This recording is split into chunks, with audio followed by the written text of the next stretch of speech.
ધર્મપત્નીએ મને છેડતીના કેસ અને બીજા કેસોમાં ખોટી રીતે ફસાઈ દેવાની ધમકી આપીને સેટેલાઇટમાં પાર્કિંગને લઈને વિવાદ વકર્યો હોવાનો મામલો સામે આવ્યો છે। સિનિયર સિટીઝનના માલિકીના પાર્કિંગમાં કબજો જમાવવાનો પ્રયાસ કરાયો હોવાનો આક્ષેપ કરવામાં આવ્યો છે।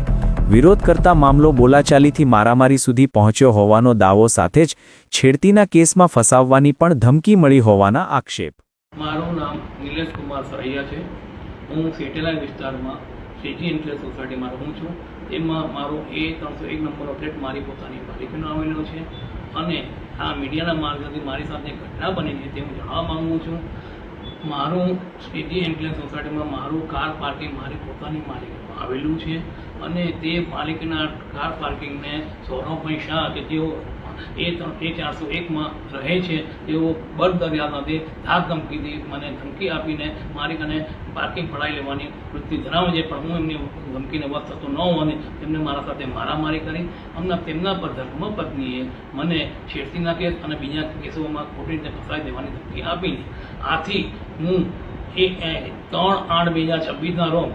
આનંદનગર પોલીસ સ્ટેશનના પીઆઈને મળીને પહેલાં રૂબરૂમાં મૌખિક રજૂઆત કરી અને પૂરી હકીકત શું બની તે જણાવી અને ત્યારબાદ 3/8/2026ના રોજ જ મેં લેખિતમાં આનંદનગર પોલીસ સ્ટેશનમાં ફરિયાદ આપી અને સાહેબશ્રીને વિનંતી કરી કે મારી આ ફરિયાદને FIR કરી અને કાયદેસર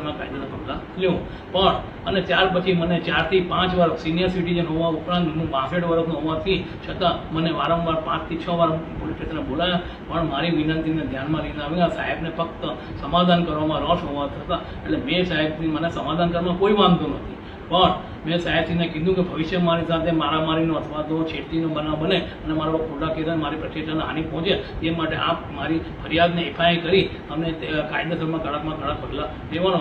હું આપ મીડિયાના માધ્યમથી આનંદનગર પોલીસના પીઆઈને જણાવું છું અને નમ્ર વિનંતી કરું છું કે મારી ફરિયાદને FIR કરી અને કાયદેસર કડક પગલાં લેવા વિનંતી છે। વધુ વિડીયો અને સમાચાર જોવા માટે ફોલો કરો સંયમ ન્યૂઝ।